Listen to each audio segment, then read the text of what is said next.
বর্তমানে 15শোরও বেশি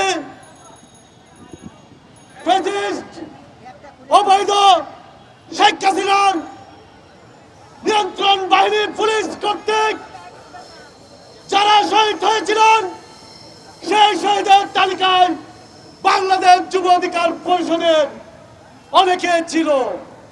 শুধু তাই নয়, ছাত্র যুব শ্রমিক অধিকার পরিষদের 17 জন নিহত হয়েছে, অনেকে চোখ হারিয়েছে, অনেকের জীবন হুমকির মুখে। আর যারা আন্দোলন করে নাই, বহল তবিয়তের ছিল, আন্দোলন পরবর্তী তারাই মধু খাচ্ছে। রক্ত দিয়েছি আমরা, আন্দোলন করেছি আমরা, সংগ্রাম করেছি আমরা, আর মধু খাচ্ছেন বসে বসে যারা আরামে এসেছিল তারাই। আমরা স্পষ্ট বলতে চাই, আপনারা যেভাবে একটা রাষ্ট্র চালাচ্ছেন সেভাবে একটা রাষ্ট্র চলতে পারে না। বিপ্লব পরবর্তী যেভাবে রাষ্ট্র চালানোর কথা, একটা রাষ্ট্র যেভাবে পরিচালিত হওয়ার কথা, এখন পর্যন্ত সে ধরনের আমরা সিনড্রোম দেখতে পাচ্ছি না। বরং দিনে দিনে আওয়ামী লীগকে পুনর্বাসন করার চেষ্টা চালাচ্ছেন। গত 3 মাসে আওয়ামী লীগের বিরুদ্ধে স্পষ্ট এবং লোক দেখানো ছাড়া কোন সিদ্ধান্ত নেওয়া হয়নি। যদি সিদ্ধান্ত নেওয়া হতো, গতকালকে আওয়ামী লীগ এখানে ঝটিকা মিছিল করার দুঃসাহস দেখাতে পারত না। গতকালকে ঝটিকা মিছিল করার দুঃসাহস দেখিয়েছে। আগামীতে যদি আওয়ামী লীগ সুসংগঠিত হয়, তাহলে এই সরকারকে তার দায়ভার নিতে হবে।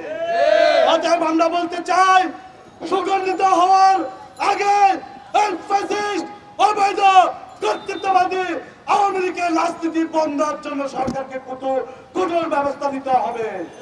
আইন করে বিচারের আগে আওয়ামী লীগকে নিষিদ্ধ করতে হবে। নিষিদ্ধের পর যারা দোষী তাদেরকে বিচারের আওতায় আনতে হবে। আমরা স্পষ্ট দেখতে পাচ্ছি, সচিবালয় সচিব নিয়োগ হয় কয়েকজনের সুপারিশে, বিভিন্ন জায়গায় নিয়োগ হয়, অফিসার নিয়োগ হচ্ছে, ফি নিয়োগ হচ্ছে, বৈষম্য বিরোধী কয়েকজনের সুপারিশে। একটা রাষ্ট্র এভাবে তকবির দিয়ে চলতে পারে না। আপনাদের বলতে চাই, এই সরকারকে বলতে চাই, আপনারা যারা সৎ, যোগ্য, মেধাবী এবং নিরপেক্ষ মানুষগুলিকে তাদের অবস্থানে বসান।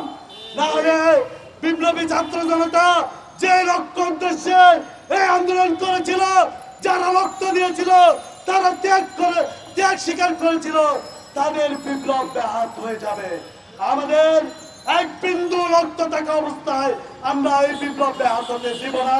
যারা আওয়ামী লীগের পুনর্বাসন করার চেষ্টা করবে, তাদের বিরুদ্ধে আমরা আন্দোলন করে তুলব।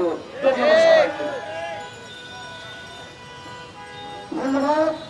এই পর্যায়ে বক্তব্য নিয়ে আসছেন 18 সালের কোটা সংস্কার থেকে বেড়ে ওঠা নেতৃত্ব এবং 24-এর কোটা সংস্কার আন্দোলনের লক্ষ ছাত্র জনতার নেতৃত্ব দানকারী নীলক্ষেত সায়েন্স ল্যাবের